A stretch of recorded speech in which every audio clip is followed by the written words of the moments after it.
And you know why that movie is boring? Because the first Indiana Jones is boring. Yeah, I said it. I barely remember the first one, to be honest. We should clip this. Indiana Jones and the Raiders of the Lost Ark, I don't even remember the title, is boring. And you know why? Because there is a bunch of dead air between the fun adventure parts. And Indiana Jones have no impact on the story. It's literally pointless. Hello, and welcome back to the Spoiler Cast, the show where we talk about movies and we don't care about spoiling them because it is the Spoiler Cast. My name is Tobias, and with me as always is my sister and trusty co-host Rebecca. Oh. Hello. And today we are talking about the brand spanking new Uncharted video game movie adaptation movie from 2022, starring Tom Holland and Mark Wahlberg, sort of. And we're going to talk about it now!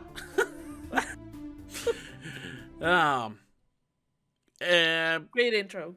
I know. I don't know. I just wanted to get it going. Also, I should say that if you're listening to this right now, well, not really.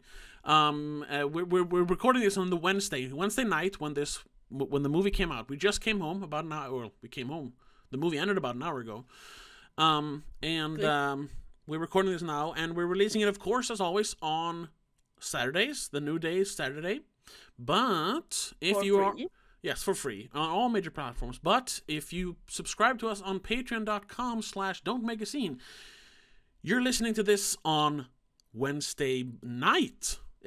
Right after we're recording this, I am uploading it to our Patreon. So for just $3 a month, you will not only get this early, you'll also get exclusive episodes, commentary tracks, early access to my other podcast, a bunch of stuff. And you support us in our independent podcasting, basically. Endeavors. Thank you. That was the word I was looking for. So, with that out of the way, let's talk about Uncharted. Uncharted.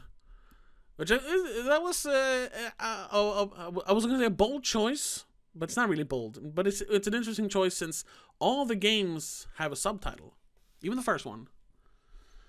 Even the spin-off games have a even the books. All the media have a subtitle. This one didn't. I guess... I don't know. I like this.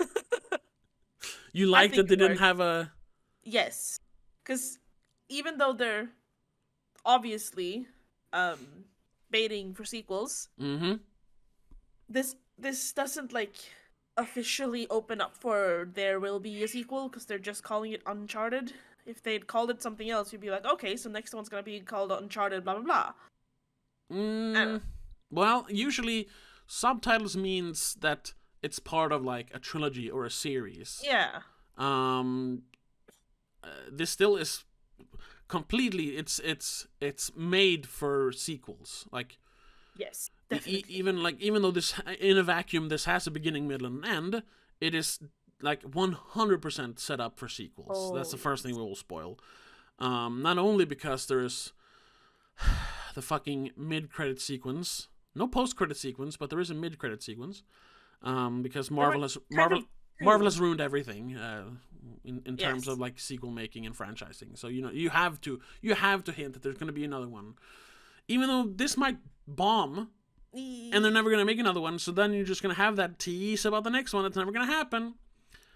I'm actually hoping they'll make at least one more. Sure. Yeah, spoilers for what I think about the movie. I would love to see another one. Yeah. This is the kind of movie you want to have more of. Yeah. They can have their own story within themselves, and then the next one just has the characters. Mm-hmm. Sure. And, some new ones and some old ones and stuff like that. But let's actually get into it now. We've been plodding along. What did you think of it? I loved it. You loved it? What is it, like a yes. I'm all 10 out of 10? Well, no. Okay. But, I don't know. Maybe. You have to know. We're going back to the roots here. This is pure entertainment. Yes. This is a real blockbuster. Yes. And hopefully it will be perceived as that as well. Yeah. And blockbuster money will come its way as well. But we'll see about that. Well, yeah, we'll have to But see no, about that. it's pure entertainment. There is nothing like the music was good, the everything was good, well made, the acting was good, the jokes were good, the writing was good. I have one thing that kind of is like bothering me, and it's so tiny, it's stupid. Yeah. You can see some of the Spider-Man moves in Tom Holland's jumping. That's about it.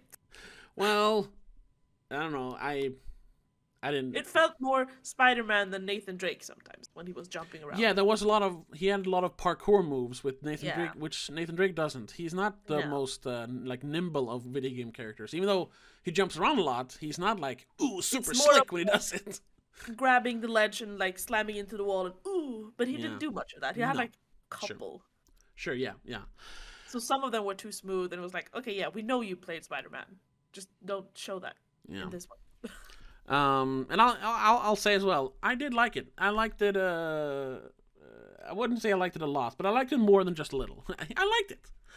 Well, there are definite problems with it. First on being, and I gotta ask you what you think of this. Mark Wahlberg kind of slept his way through this movie. Yeah. He was not really in it. Nah. Kind of worked, because the way I remember Sully is that he's kind of like, well, sometimes he just doesn't really care.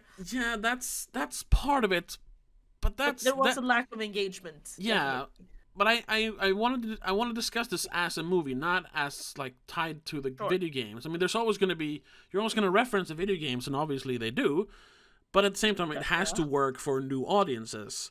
And Sully, the character in the video games, usually, like, even from the start in the video games, he is always kind of like, I don't actually want to do this. I'm mainly in it for the money, and as much as I can avoid like trouble and fighting or any kind of like hinder between him and the money, he will avoid it. To the point of being like annoyed most of the time, and disappearing for long periods of the video games, which they captured in this.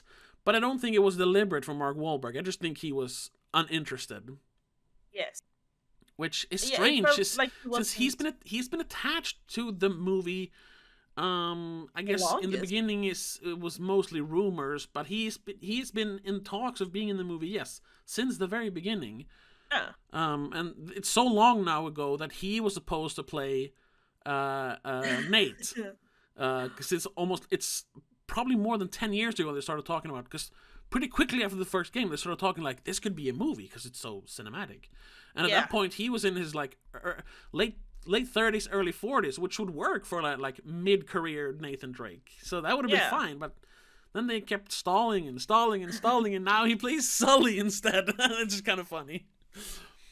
Yeah, no, there was a lack of engagement from him, a lack of enthusiasm, I suppose. Really sucked, because he's a good actor if he wants to. Yes. So I wish he wouldn't just like kind of get that like I'm doing it for the paycheck kind of movie.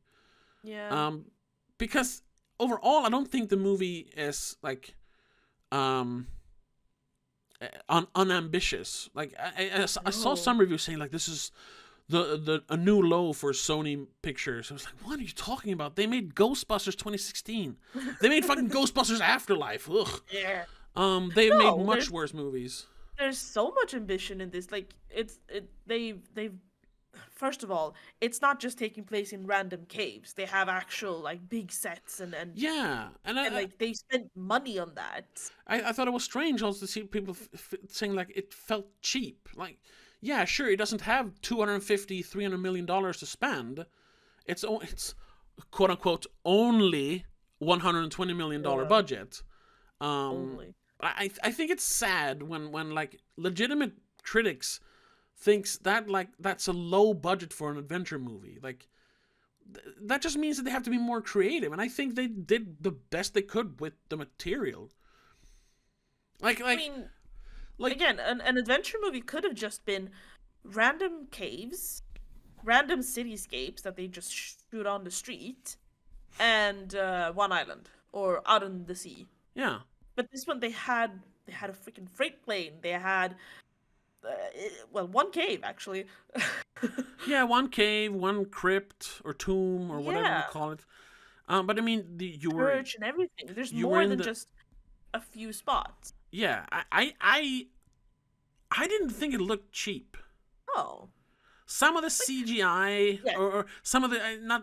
I mean, there's a lot of CGI, of course, because it's a modern movie. Yeah. But there's not like a lot of like CGI characters jumping around. Most of the CGI is sets. Yes. The one time we have CGI characters is when they're flying on the crates. Oh yeah, sure, yes.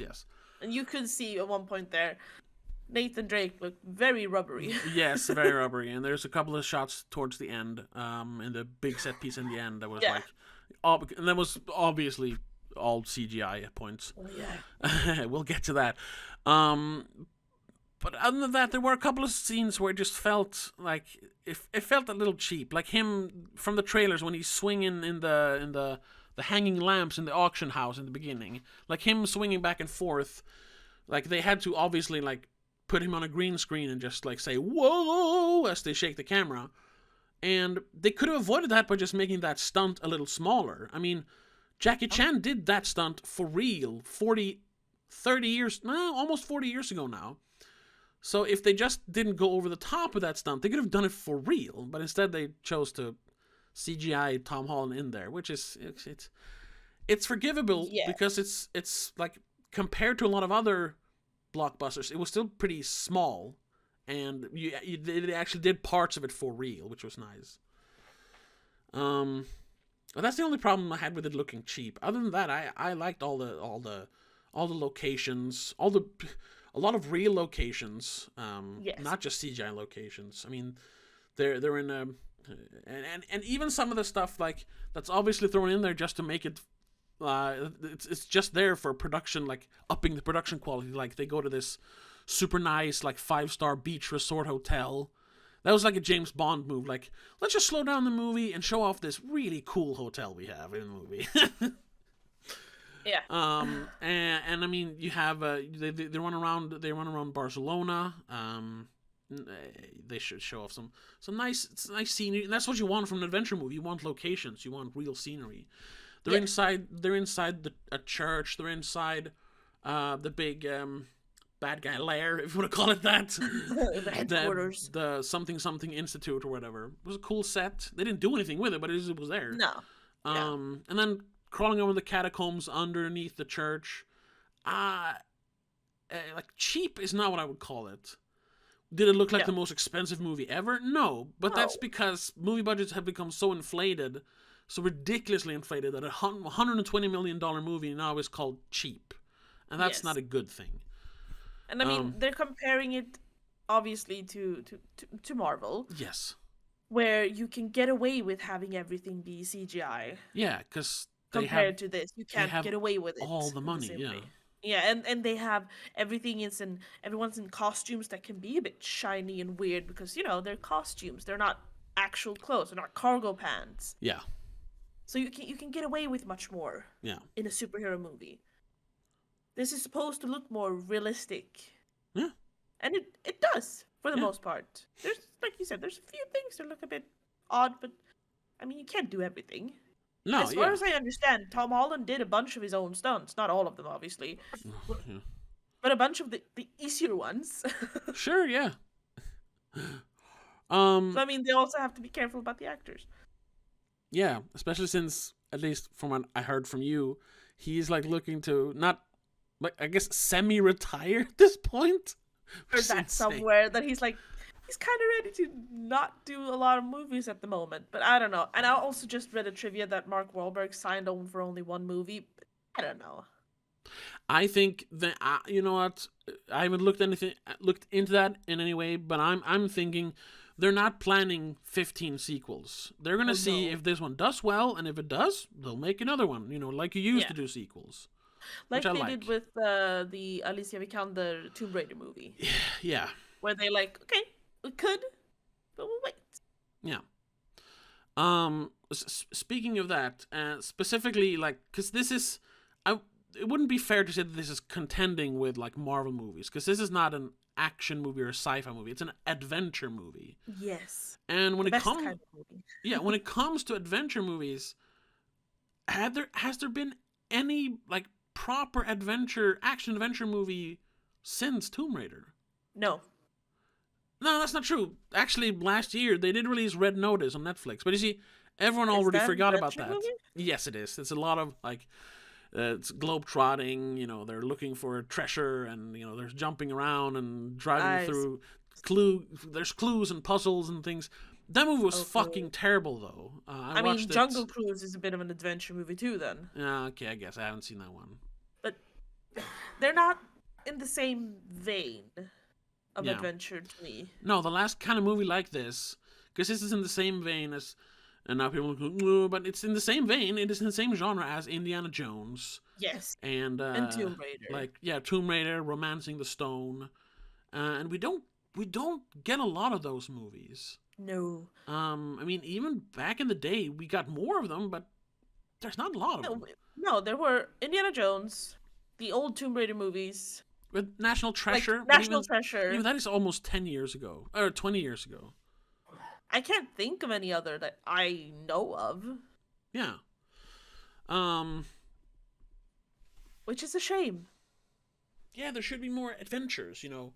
Proper, like, swashbuckling adventures. Not just like an adventure because, like, ooh, it's an adventure. No, like, maps and secrets and, you know, uncovering alternate history stuff and like, you know, literally treasure hunts. Yeah, treasure hunting. You know, yeah. And I guess, call me biased then, but because this movie is that, I appreciate it more. Well, yeah.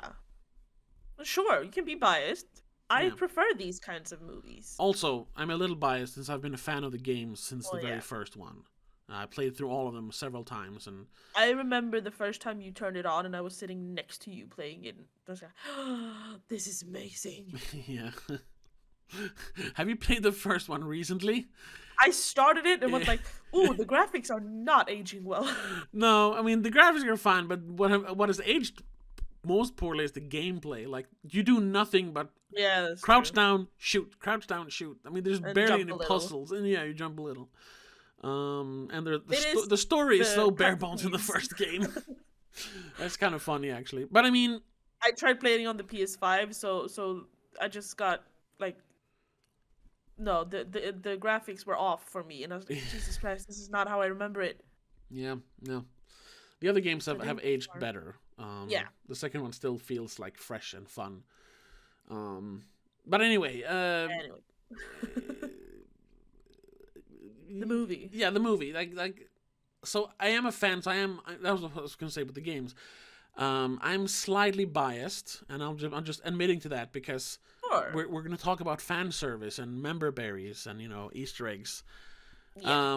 And I don't want, because I usually complain about that, and whenever there's a thing I actually like, I don't complain about it. So, you know, I don't want to come off as, you know, a complete hypocrite. But I gotta say, just like when we talked about Scream, I think they were pretty conservative with their, like, Easter eggs. I mean, sure, they just straight up borrowed or picked out several set pieces from the movie. Or from the game, from the games. Yeah, the games. Specifically for the fourth one, and the third one is, of course, the plane. Yes. But they did their own thing with them for the most part. They changed it up enough. They took inspiration. And they all, like, it was not just like, oh, look at that, wow, we gotta clap and then move on. No, they served a story purpose. They were integrated into the plot, just like the Easter eggs and fan service moments in the Scream 5. Yeah. The only time I kind of like, oh god, was when he puts on the shoulder holster, whatever it's called. Thing. That was just like, he hasn't even touched a gun the entire movie, and now he's got the iconic shirt, and he throws on the holster, and he just fires that little gun he has from the first game. It's like, oh no. And then he never uses the gun again because he drops it. There's like, but you know what? You know what's kind of funny. Sure, but the thing is also, you're allowed to have a little fan service, I'm not against fan service completely. It's just when it's overloaded and all you get is fan service, then it's no fun. Here was that one moment that felt a little too much. The other ones felt like genuine. It was fine. What I didn't like when it came to fan service was that mid-credit sequence, because it was nothing but references and fan service. You had they referenced the Nazis from the first game, or the Nazi map, which is a direct reference to the first game. He has the alternate baseball shirt from the first game. Sully barges in with a big revolver that he always has in the games, wearing a Hawaii shirt and a mustache. And he gets a cigar. They grab a cigar from the bad guy and gives it to him, and it's just like, oh my god. And the bad guy has a golden gun. Isn't that one of the bad guys in one of the games? Yes. Eddie, like the third bad guy from the first game, has golden guns, and you can collect golden guns in the game. I'm pretty sure. Well, golden things in the first one, at least. Yeah. So he has a golden gun at the end of that scene. It was just like, oh, but at least that wasn't part of the action movie. That was just like, here you go. This is what you want. That was Easter egg. Pure, like, gotta clap for that. And at least that wasn't in the movie. So I'm fine with that. If that was in the movie, that would have dragged down the score for me significantly. Yeah. But other than that, I mean, it was their own story. They've never done a thing with Magellan in the games. So they integrated the set pieces pretty well into that new story. And they even came up with, really only one that was really their own, which is the ships. I mean, even the ships in that cove or cave was from the fourth game, but they did something different with the ships. Yeah. Should we? I mean, it was spoiled in the trailers. Should we talk about it? Yes. Sure. Because obviously it's a spoiler cast. So spoiler. You know that. Yeah. But there's not much to spoil in this movie. I mean, no. They're looking for treasure. Straightforward. Yeah, it's very straightforward. Good guys win, bad guys lose. Doesn't mean, doesn't have to mean, they win, but no. Good guys win, bad guys lose. That's it. Action scenes, little bit of emotional stakes, some action, and that's it. That's it. Like, there's not much to spoil here. But the final set piece in the movie, I gotta say, that's also another one where I'm kind of biased, because it's two pirate ships. I'm a like childishly Spanish galleons or something. Sure, but they're basically pirate ships. Yeah, basically. And they have things. Classic wooden ships, pirate ships, full of hidden gold and cannons and cutlasses. I mean, it's a pirate ship. So you have two of those, and I'm childishly infatuated with pirates. Anything pirates. Like anything ships, basically. More or less. Yeah, but specifically pirates. Like my favorite Assassin's Creed game is the Pirates one, the Black Flag game.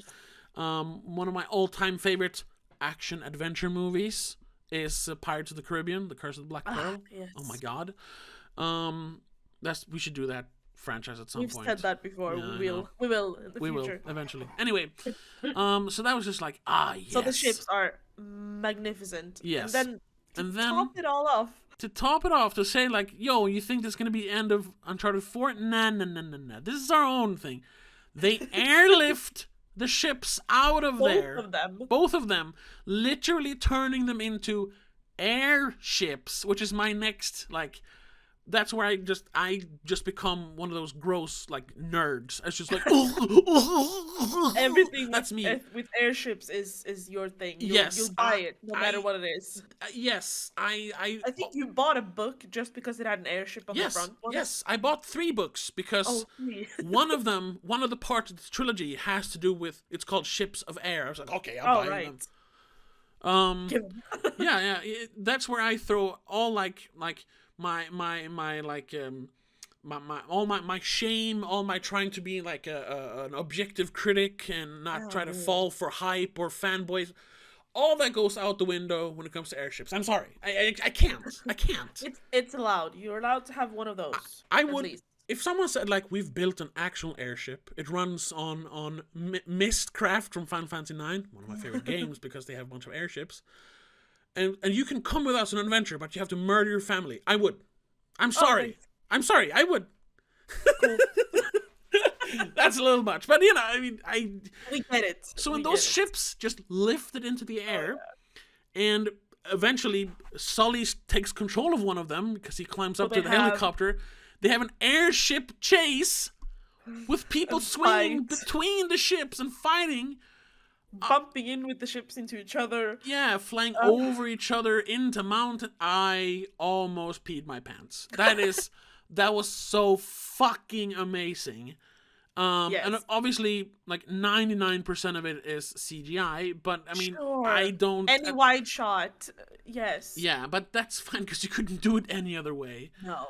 Wouldn't it have been awesome, though, if they had, like in Pirates of the Caribbean, they had actual ships, and, for a few scenes, they actually had the ships, like, hung up with a blue screen behind it or something, but no. They probably had parts of the deck. Oh, yeah, definitely. They ran around on an actual ship at points, but, At points, but any wide shot. Shots, yeah.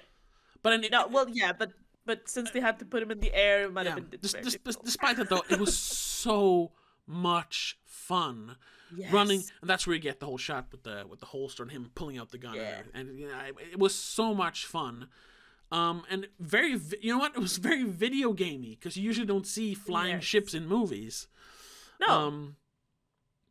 And I mean, even the old man sitting next to me, he was there with like his grandchild. He was like giddy. He was like, oh my God, I heard, because I was when they lifted the ships, I started laughing because I was like, this is insane in a fun way, and I heard someone else laughing. It was, and what was good about that also, that is the only time that the movie felt over the top. Even the plane sequence, it's kind of over the top, but I mean, you expected it because, everything's over the top nowadays. Yes. The movie is actually kind of like restrained. Yeah, when it came to action. I mean, the first two in the air are the only two like over the top scenes. Yeah, and they saved the big ones for the end, which I was awesome. Really happy with. Like, you don't really have a lot of, like, there's not an onslaught of just endless action in this movie.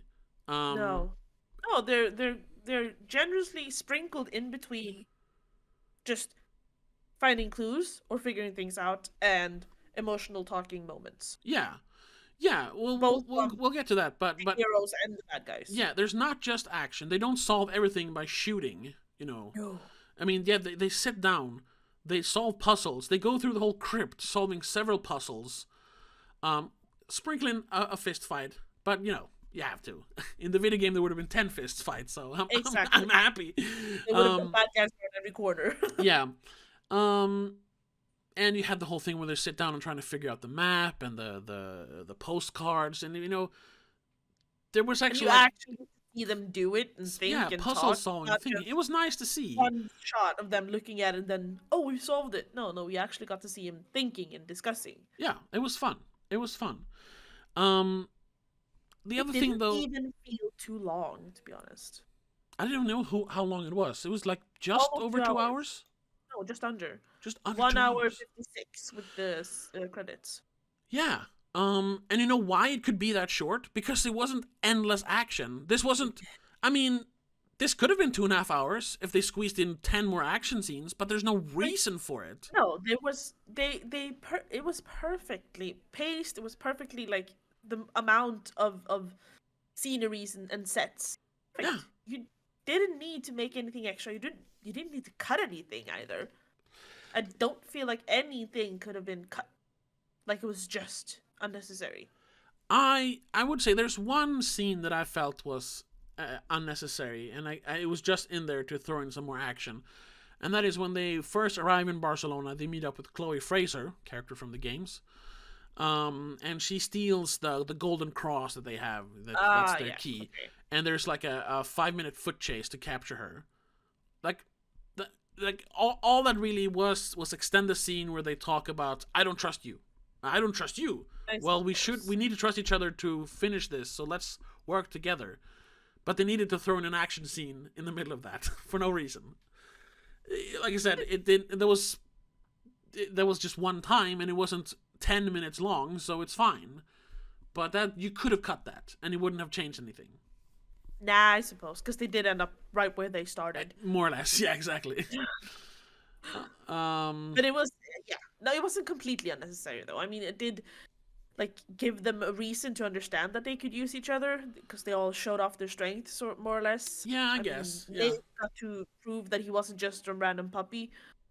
He sure. could actually bring something to the table. Yeah, I guess. Um, but I mean, the big problem though with this, and that isn't really. I don't think it is as big a problem as it could be in other movies, because this is just an adventure movie. It's the fact that we don't get to know the characters very well. The characters are kind of shallow. Yes. I mean, some definitely more than others, but I mean, none of the characters felt really fleshed out at all. You know, we get a little bit of backstory. Well, we get some backstory for Nate, at least. Yeah. Which is his brother and all that. His brother, and the fact that they're orphans because their Yeah. family or their parents disappeared. We guess doing what they're doing in the movie. You know, they're kind of Probably. treasure hunters or something. When Nathan was very young. Yes. And we get a little bit of backstory about Chloe. Yeah, very She like talks about literally her like father. two lines. I mean, of we don't dialogue. really need to know much about her. We We don't- just yeah, need to know why exactly. what she's doing. Yeah, sure. But and then of course we get a little bit of backstory about the bad guy. Yeah. Oh. Just to have him be off, but that's also like a hallmark of the games. Like the first game, the like second bad guy, the henchman, just betrays the bad guy and steals the gold for himself. That's how the first one ends. Well, they fight him and then he dies, but you know that's how it sort of ends. Same thing in the fourth one, where in this movie, Joe Braddock, Tati Gabrielle. yeah, that character in the fourth video game, played by Laura Bailey. We talked about her. What was her name? Wait, I mentioned her. Nadine Ross. Yes, Nadine Ross. She, towards the end of the movie, she gets kind of double crossed by the bad guy. But she just leaves. She just leaves the game. Like, you know what? You guys can keep your stupid gold. I'm leaving. It just leaves them on the ship. So it happens over and over in the games as well. Yeah. And it goes with the theme of the games, where everyone is always backstabbing and double crossing each other, which is really also, big, especially in the first and second game. The fact that they didn't give us too much depth to the characters, I think, is something that if they do get to do a sequel, they'll dive in more deeply in that one. Which is in the first movie, you need more just pull in general, that you need people to want to come and watch the movie. And if you're expecting an adventure action, you're not gonna want like 20-minute long discussions of their history and who their father was and whatever. No, exactly, and So I think it works. Like I said, this is a plot driven extravaganza. I don't expect like deep characters. No. It would have been nice to have a little more. But I read some of the reviews on Letterboxd, and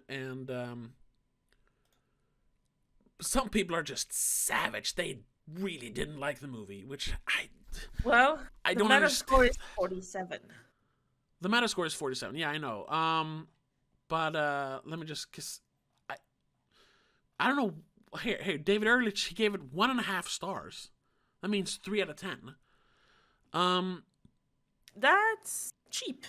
Yeah, I don't really know what he was expecting. Here, Uncharted, for all its copious and crappy CGI. First of all, it's not that, it's not more CGI than any other movie. If anything, it's less CGI than most blockbusters nowadays. And the CGI, sure, it wasn't the best, but it's not crappy. Where was it crappy? Like I said, it sticks out here and there, but not more than any other movie. Sorry, I just read like the lowest scored review on Metacritic. Yeah. By Movie Nation, Roger Moore at Movie Nation. Yeah, okay. It is 38. What? And it's saying things that I find a good thing. Oh, but okay. they're saying it as it's bad. As if it's bad. Holland's kinetic turn as the young pickpocket slash historian and bartender turned adventurer is empathic proof that it's not just digital effects and stuntmen in that spider suit. Well, yeah, he does some of his own stunts. Yeah, exactly. Cool. But the movie, it's as edgy as a Scooby-Doo mystery, as plausible as a National Treasure mashup with Pirates of the Caribbean. Thing is, yeah, what did you expect? Scooby-Doo mystery and National Treasure and Pirates of the Caribbean mashup would have been the perfect movie for me, because that's what Uncharted is. Yeah, that's what adventure is. If they wanted to capture mentioned three of the best, like, adventure pieces. I don't know. He said, "Oh, it's not edgy. It's about as edgy as a kids show." But yeah, the games were never edgy. Oh, they're just lighthearted fun. Sure, some of the games delve more into the characters, especially number 3 and 4.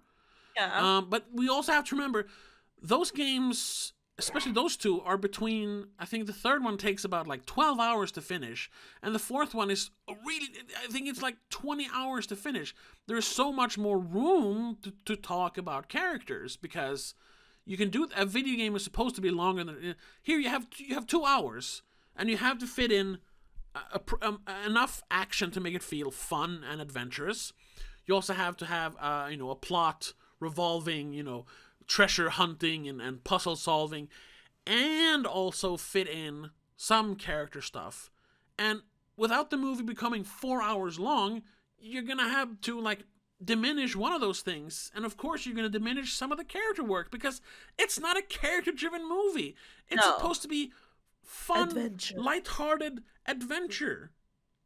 A lot of people. I'm not expecting Oscar-worthy writing here. It's fine that it's bare bones. Do I wish it was a little more? Sure, but I'm not gonna judge the movie for having slightly shallow characters. That's basically what everyone's been doing, though. Yeah, what are they expecting? The critic reviews, everyone's saying either that the characters are too shallow, there's too much green screen, there's no oomph to it. There's no meat. But then I'm wondering, have they watched any blockbuster in the last 10 years? Did they watch fucking Spider-Man No Way Home? Did they watch the Star Wars movies? Did they watch... I recently rewatched the first, I think, 40 minutes of Infinity War. One of the Marvel movies I actually liked before. Which one is that one? That's the first Endgame movie. The first Thanos movie. Right. Part 1 of the Endgame thing. Yeah. But rewatching it now, it's just CGI people flying around hitting each other. And because the movie is almost 3 hours long, they pepper in some story stuff. But that's because it's 3 hours long. But it also needs how many main characters to make everyone think that there's someone that everyone has substance. Yeah, not just that. Characters, none of them are properly fleshed out, because you need to spread it out on 20 main characters. Yeah, and not only that, they get their own fleshing out because they get separate movies. Yes, exactly. Considering how much time you need to spend to give the Marvel universe the meatiness and the what's it called, intricacy that it has. Yeah. It's how many years? 10 years. And how many hours of film? Hundreds of hours. Here you get only the ones you need in less than 2 hours. Yeah. This is a perfectly condensed. Once again, we're shitting on Marvel, but this is what they've done. You can't just enjoy a 2-hour adventure anymore, because you want 10 hours of world building, 10 years of world building and lore to accept. You can't just sit down and enjoy it for 2 hours. No, because there's not enough characters. What are you? You don't need to know why they're doing what they're doing more than that tiny bit we get that Sam is out there looking for his brother. Nate is looking for Sam. And they are they were in turn in the beginning just looking for that one treasure that they heard about so much when they were kids. Yeah. And like I said, I still wish there was more. There could have been more, definitely. But I think people are unfairly judging it. Yes. And if we get any comments, we don't get a lot of comments. But yeah, people are going to say, well, you're just biased because you like the games. Yes, that's part of it. It is part of it. Sure, But definitely. looking at it objectively, it's a fine adventure movie. Yes, I mean, I don't get the counter that, then that we're just biased because we like the games. One of my absolute favorite movies is National Treasure, the first one. yeah. There's no background to have like bias to. I just like it because it's pure adventure Yeah. and Yeah. a leather Yeah. jacket. That was the same thing. You get a little bit of backstory about why he collects treasure or hunts for treasure. Like he collects treasure. The rest of them, you don't really get any backstory on. Yeah, because that's it. That's all you need. You don't, yeah, in a movie like this, you don't need more. You only need the background that has to do with the actual adventure at hand. More or less. I gotta go back to David Ehrlich's review here. That's also so. This is what we already mentioned this, but we mentioned it without mentioning what he wrote. For all its copious and crappy CGI, it is still bound by the limits of a piddling $120 million budget. This is a guy who is supposed to be he's a proper movie critic, not like some sci-fi fanboy. I don't know him, but I mean, I've read his stuff for years. Just say that $120 million is low I think that's downright gross to say as a movie critic. That you say that you can't accomplish a fun adventure movie with $120 million. Anyway, and the movie is too small in scale to even feel like a free piece of DLC. What are you talking about? Where is it small in scale? The only thing we didn't get was on-plane traveling scenes. Yeah. Going between different ends of the world. Yeah. Those we got some sort of CGI whatever add-on. Yeah, the classic map thing where they're flying across a map. And that's fine. It's just for ages. Yeah. It's just that comparing that to today's movies, perhaps they do more of the character building while talking on the plane. Yeah. But that would have added another 30 minutes to the movie that we don't really need. Yeah, and because they just need to show up at the new place. Also, the movie takes place over a week, 2 weeks. Well, there is a montage in the beginning where they probably spend a few weeks planning the first heist. But other than that, it's pretty short span of time. And these characters don't know each other. Why would they start talking about their backstories and, oh, my father and my brother? And, why would you do that? Following Sully because Sully mentioned Sam. Yeah, it's ridiculous to ask that they would sit down and explain their entire life to each other. No, that's not what you do in a movie like this. Anyway. Again, that will come up if they have a sequel. Sure. They'll get more background when it has to do with the actual adventure at hand. Yeah. That's how you build characters in adventure movies. Yeah. Anyway, that's how you should build characters in general. You shouldn't just tell us everything.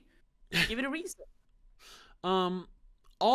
This is the last thing I'll read from him because he's all an Uncharted movie had to accomplish, all that it possibly could accomplish, was to capture the glint and daring do that helped the series. He means the video game series, port the spirit of Indiana Jones into the modern world.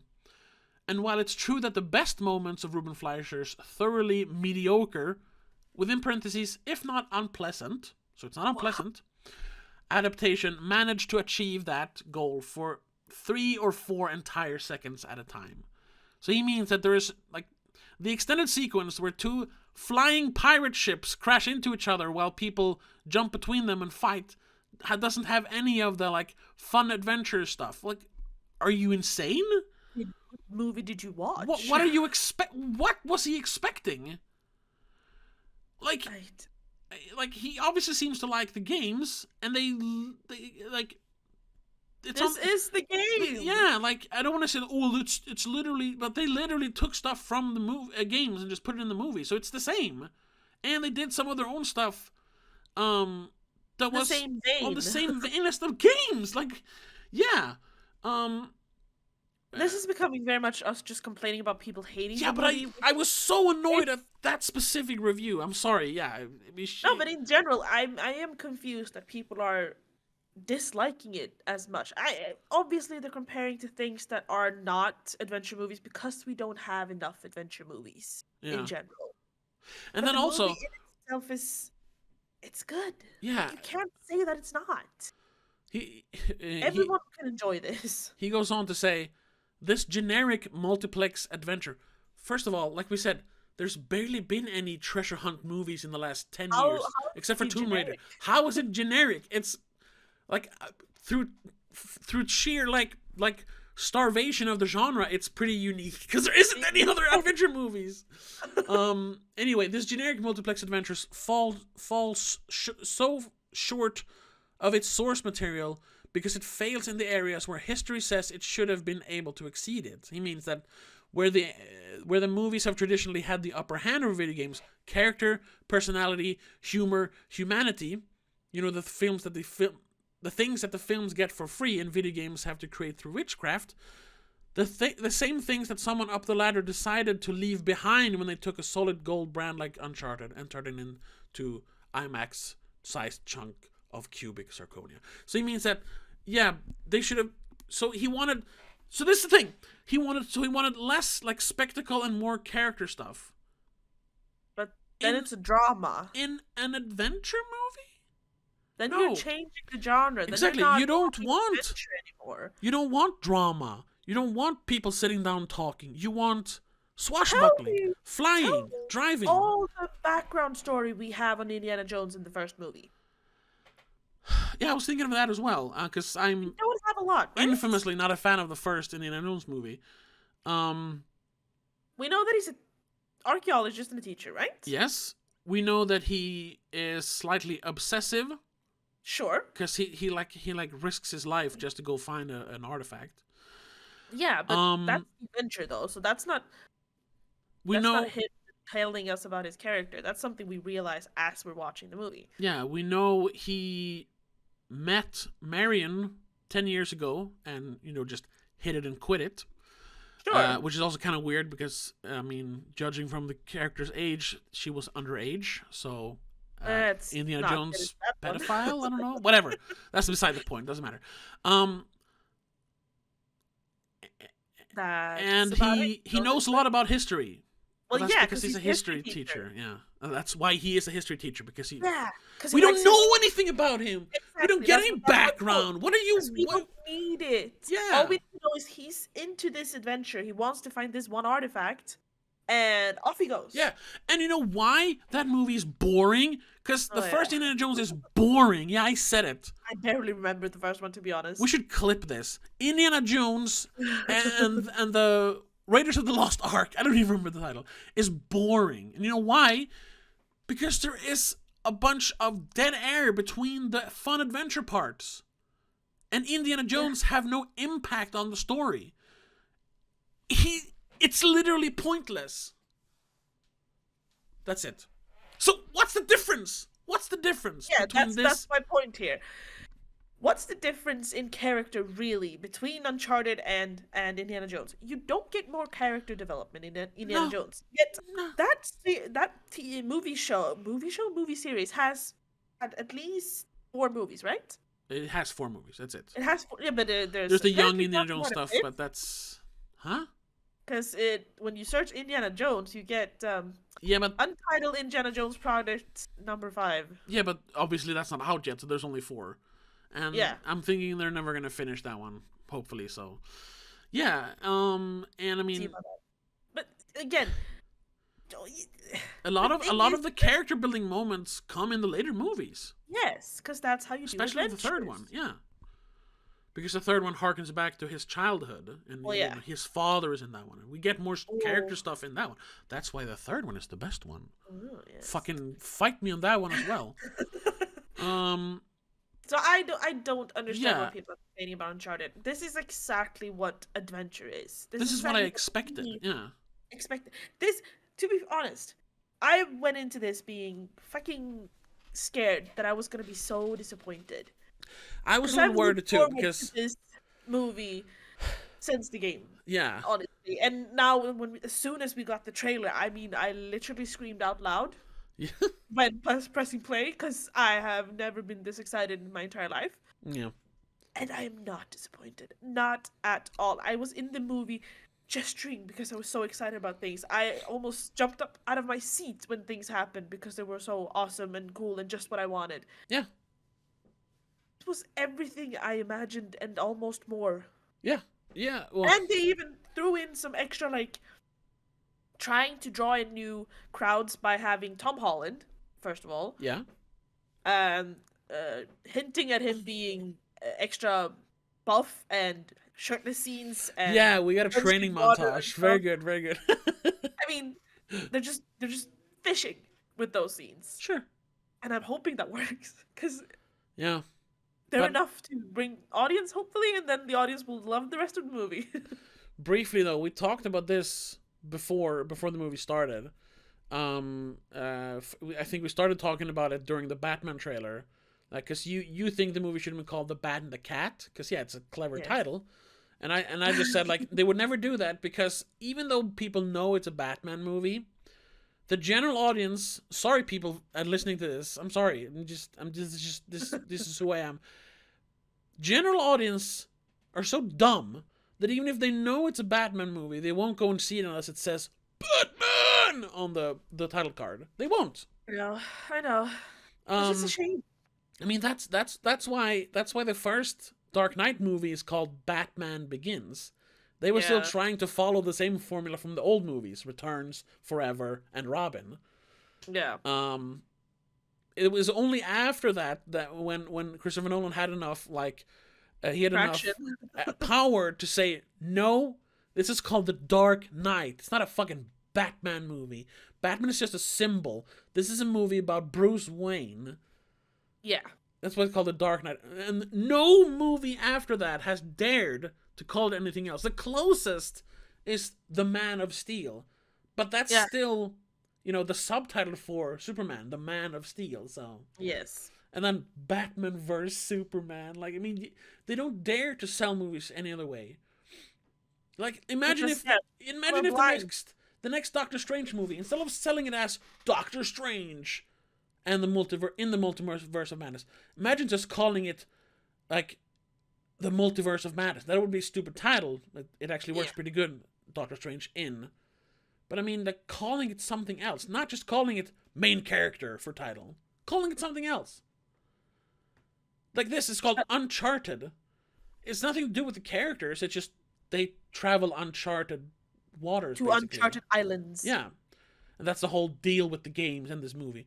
But it's also because they don't, like, Nathan Drake is not a known character, so they couldn't. But I mean, if have the same power. If the games were more popular, I mean, they're very popular, but like we talked about, most people, I think, found out about the games in the fourth one, which is kind of strange to me because I've always known about them. But whatever. If he was, if the character was more popular, you bet your ass this movie would have been called Nathan Drake Uncharted. Yeah, because that's how they sell. That's how you have to sell movies nowadays. They sell it by the main character. Yeah, by the known name. Yeah, I mean, that's why Captain America: Civil War isn't just called Civil War. They had to do it a Captain America movie. Yeah. Even though it's the source material is just called Civil War. It's not a Captain America movie. Basically, all Avengers it's Avengers 2.5. They could have honestly they could have called it Avengers Civil War, but they didn't for some dumb reason. But whatever, that's beside the point. It's beside the point. Yeah, we're all over the place, and I'm ranting. Sorry about ranting. We're riding on the, like, high of being in the theaters, first of all. Yeah. Watching an adventure movie that we both love. Honestly enjoying this one, and then coming home and reading that people are not enjoying it. Yeah. I mean, some people did enjoy it. It got a lot of good reviews as well. People loved it even more than I did. And there was a lot of, like, 1 stars from the video game fans, but you're always going to get that because it wasn't exactly the video game, so I hate it. And you know what? I don't care. You be that petty. Whatever. Because the video game, the movie is never going to be exactly like the video game. That is impossible since you're not playing the movie, So there's never going to be exactly like the video games.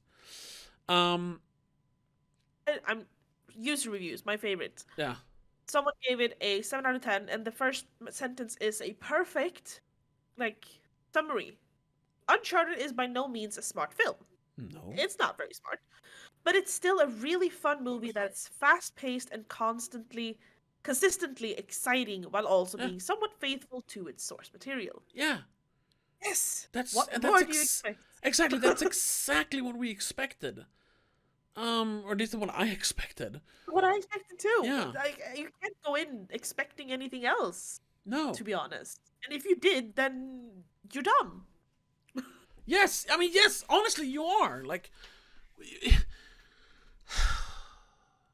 Whatever. Whatever. Yeah. I am. I'm not pleasantly surprised, but I'm definitely not disappointed, which I was afraid of for a while. Just before, when I was heading into the theater, I was like, "Shit, what if I'll be disappointed?" I've been hyping this up in my head now. Yeah. What if I'll be disappointed? And I was very worried because super excited about the casting. There could have been better casting, probably. Yeah, let's talk a little bit about that before we wrap up, because I was pretty fine with the casting. Sure, Mark Wahlberg, he phoned it in, which sucks because he can be really good if he wants to. That sucks. Tom Holland was great. Sure, but I feel like they chose him for the almost clickbait of his name at the moment. But what other like young action movie star could you choose? No, we don't have that many young action movie stars. That's the problem. I'm sure you mentioned Dylan O'Brien, but first of all, he's a little too old. Yeah, probably. I mean, he's in his mid-30s almost. No, he's just 30, I think. He's like me. He's born in like 1990. He's turning 33 or 32 this year. Whatever. He's in his 30s. Maybe he isn't. I don't know. I think he is. And he's born in 91. Yeah, okay, but so he's 31. Yeah. And they wanted, of course, someone who can play this character for 10 years without becoming old. Yeah. I mean, they're hedging their bets, and I think that's fine. And I mean, other than Dylan O'Brien, which sure he could have done it, but so not him. He doesn't have the power though, and other than him, no, we don't really have that many people. We have like all our action heroes are like in their 40s now. Yeah, I think the new action heroes is probably like the kids from Cobra Kai, but they're all too young. They're too young, and nobody cares. The character. Yeah, exactly. Like one that might, but no, he doesn't act that way. Since this is a movie, not a TV show, you need some star power. Yes, and that's why they added names Mark Wahlberg and Antonio Banderas as well, because that's the star power. Yeah. If this movie was made a few years earlier, there would have been plenty. Oh yeah, then you could have had. This is gonna sound weird, but I mean, where they like listed a bunch of people who wanted to be. Well, I know Bradley Cooper was in the talks early on. Of course, we said Mark Wahlberg. What the fuck is his name? Star-Lord, Jurassic Park guy. Chris Pratt. Maybe weird, but it would have worked because he had a resurgence in star power a few years ago. Fucking Zac Efron, he's even shown that he can act as well, so not just be a pretty face. Was apparently the guy from Supernatural. TV star. I know. Zachary Levi, isn't that the dude from Shazam? And he wants to be Nathan Drake, but he's too old. He's too old now. Yeah. If they made the movie 10 years ago, yeah. But now he's too old. They're all too old. Mentioned, oh no, I keep forgetting his name. Who? Face from A-Team. What the hell? Yeah, is Bradley his name? Cooper. Yeah, he has the voice. He has the quips. He has the star power. Yeah, would have worked perfectly fine. Now he's too old. Bryan Cranston, Jake Gyllenhaal, Chris Pratt, Chris Pine, Chris Hemsworth, Matthew McConaughey, Woody Harrelson were all being considered for Sully before Mark Wahlberg. Yeah, I know. For example. But that was 10 years ago. Fillion has always shown interest in the role apparently. But that's even less because he's way too old though. he's way too old, and he's one of those. He's one of those sci-fi convention famous people. He's a fine actor, but he does not have the star power, or I'm sorry, Fillion fans, he does not have the acting chops to be a lead in a movie. He doesn't. He can't. That's why he's stuck in TV shows. I'm sorry. That's just the harsh truth when it comes. Because I've heard Nathan Fillion for people talking about him ever since the game was new.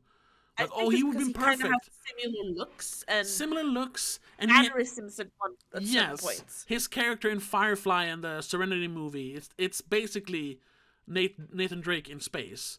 Yeah. But it's TV Nathan Drake. It's not movie Nathan Drake. I'm sorry. It would never have worked. And that's like one of the few times my brain just snaps into producer mode. Like, no. He would never be able to pull an audience. I'm sorry. He wouldn't. No. It's impossible. No. That's why Tom Holland, not only he works, but obviously he's there to pull the audience as well. And he specifically the younger audience. I mean, he's supposed to probably pull all the Spider-Man fans. Yeah. That's gonna be interesting. All the fucking like Tom Holland stans who like love Spider-Man and have watched all the Spider-Man movies and all the Avenger movies. Like, are they gonna support him in this movie? Probably not. I'm afraid they won't. And that sucks. Because we talked about this before. Going back to Marvel bashing, like they've ruined blockbusters. Because if it's not Iron Man, if it's not Spider-Man, if it's not Avengers, people just like Uncharted. Nah. What now? Oh, no. I mentioned that on the train. That movies, like any movies now, people won't go to the theater to watch anything unless it's Marvel. Yeah. Perfect They'll example. barely watch anything at all unless it's on Netflix or Disney Plus with Marvel. Yeah. Like, they're not gonna go out of their way to watch some random movie that has no affiliation with one of the big streaming services. No, they don't care. No one cares anymore. I mean, perfect example because it was in the news and everything. The Last Duel, really good movie from last year. No one saw it. Because they were like, Last Duel, it's not, okay, no. It's not Marvel, nah. It barely, like, made a blip on my radar even because every social media is so flooded with the actors from Marvel.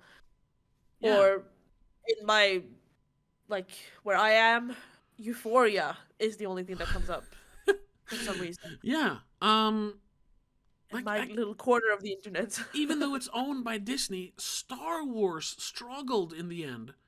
The Rise of Skywalker, I mean, this is going to sound strange, just like David Ehrlich saying that $120 million is piddling, but The Rise of Skywalker's barely made $1 billion in its theater run. Yeah. That's insane, when just a few years earlier, Force Awakens pulled in like $2 billion in a few weeks. That's enough. In a few months. It's insane. Like, nobody even cared about Star Wars anymore. They just want Marvel because they're constantly being fed the Marvel drug. Like, Marvel has become a drug. It's the only thing people care about. And it's because they're mass producing shit. Yeah. And they're mass producing sugared shit. Yes, exactly. It's quantity over quality because you want to watch one awesome other movie, or do you want to watch 10 okay Marvel movies? Well, of course I'm going to pick 10 okay Marvel movies. Sparkle a little bit on the surface. Yeah, exactly. That's just how people think. They think quantity over quality. And that's why you hear people saying that Spider-Man No Way Home was snubbed at the Oscars. And a lot of people are just like, come on, it made $1 billion. That means it's good. And I was like, no, it doesn't. Cash flow doesn't mean that it's a great quality movie with. Oh my god! No, it just even it just if the Oscars are bullshit. Yes, like, but I don't care about the Oscars, but they're a good like measuring stick. Yes. For what's good and not, you know, or how critics think, I suppose. But Spider-Man, like it didn't deserve an Oscar nomination. Spoilers, it deserved a Razzie nomination. Oh shit! Like, I liked. Does any superhero movie ever deserve like an Oscar nomination? To be honest, I mean, in the history of movies, have they ever transcended being just entertainment and become good cinema? No, not really. The Dark Knight. Well, yeah, but I'm not counting any Batman movies as a superhero movie, to be honest, because it doesn't have that old glitz and glam flashing. No, but comic book movies then, fine. Comic book capes, action, fighting, slightly supernatural or not, sci-fi. But Batman movies have always had a deeper, darker tone to it. Okay, let me mention then again, Batman and Robin. Okay, fine. Not always. Recently. Well, yeah, okay. Anyway, The Dark Knight is the only trilogy. I would say The Dark Knight Rises. Not even Batman Begins. Batman Begins is good, but not that good. Yeah. And after that,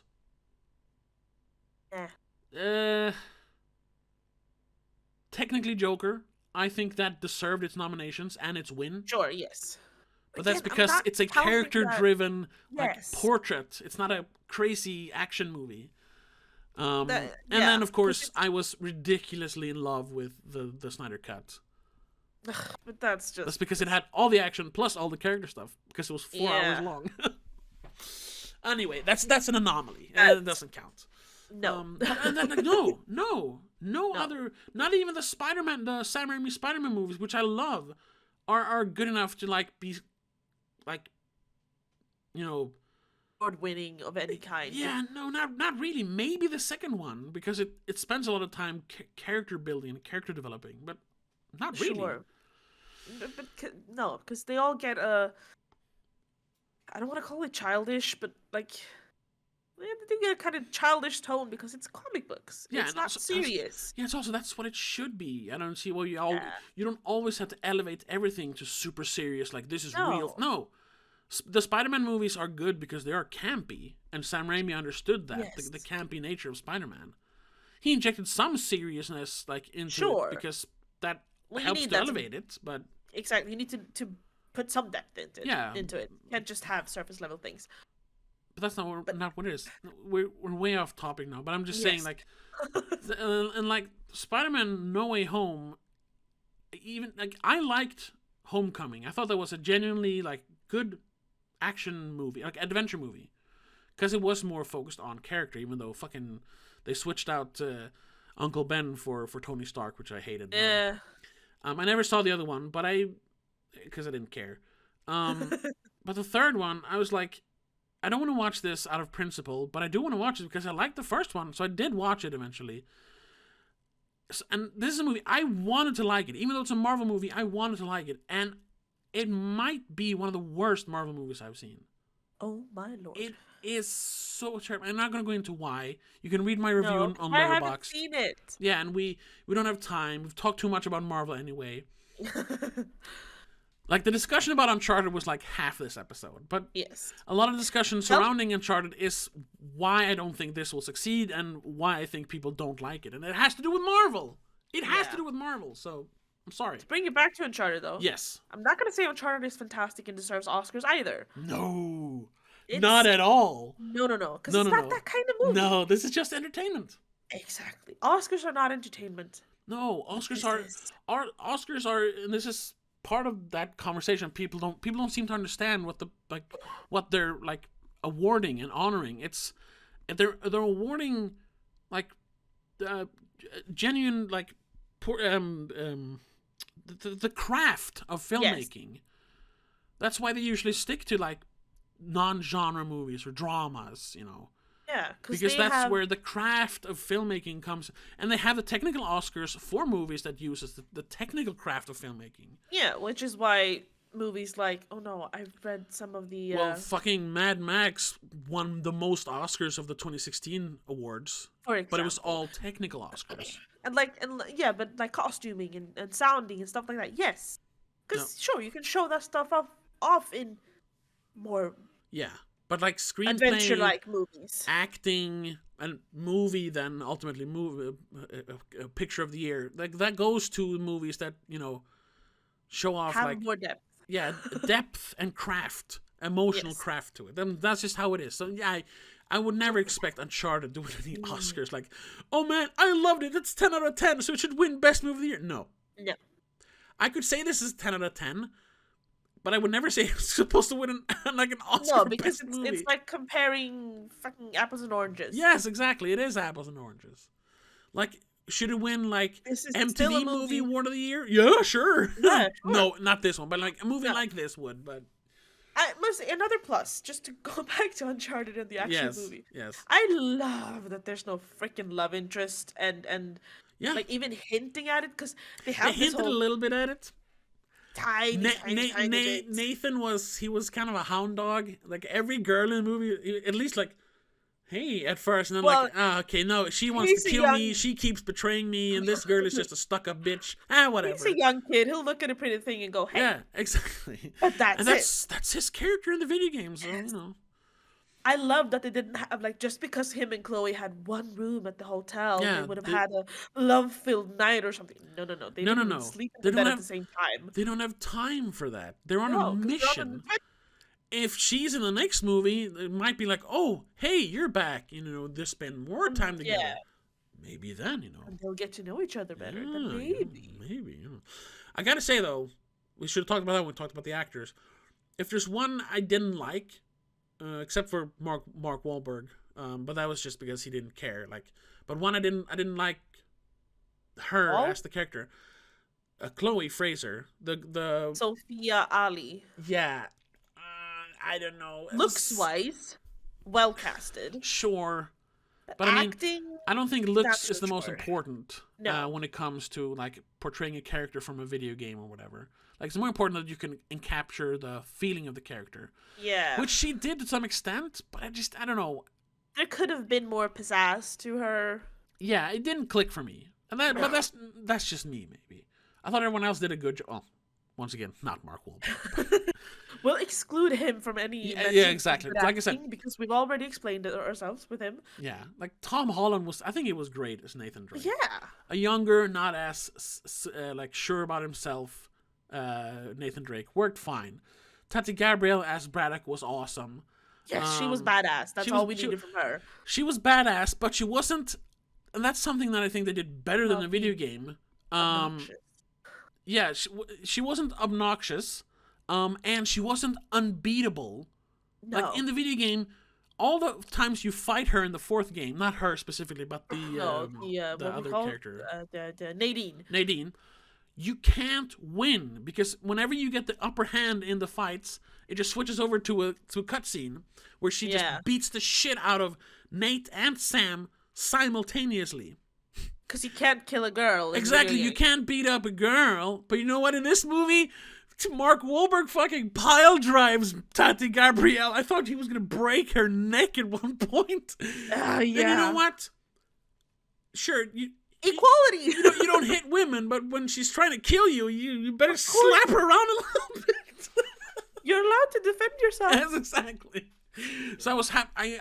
I really didn't want her to be the Nadine character from the game, No. and I'm happy she wasn't. yeah, and they made her own character, and you know she had a fitting end for such a mean fucking bastard of a character because she And was also, evil. Tati Gabrielle just has this bad bitch look about her. Yeah, I freaking love that. she was cool. I've never seen her before, but she was really cool. Oh my god! I mean, all the she was in the characters Emoji Movie. Now I hate her. Oh, what? No. No. Yeah, Don't say that. she played Addie, whoever that is in the Emoji I Movie. have no clue. The ones I've seen her in, the 100 and Oh, she's done a bunch of TV. Okay, yeah, that's why I never seen and her. Chilling Adventure of Sabrina Yeah, and a bunch of other things. She's so badass, and she's always badass, and I love that. That's what she does. Yeah. And she does it well. yeah, she was really cool in this. I'm almost a little sad they killed her because it'd been fun to see her. Well- Yeah, she. I don't think she should. She Yeah, could. sure, it's a movie, so she could have survived, but they drop a pirate ship on her, so That's true. I don't know. But we don't actually see her I die, so. know.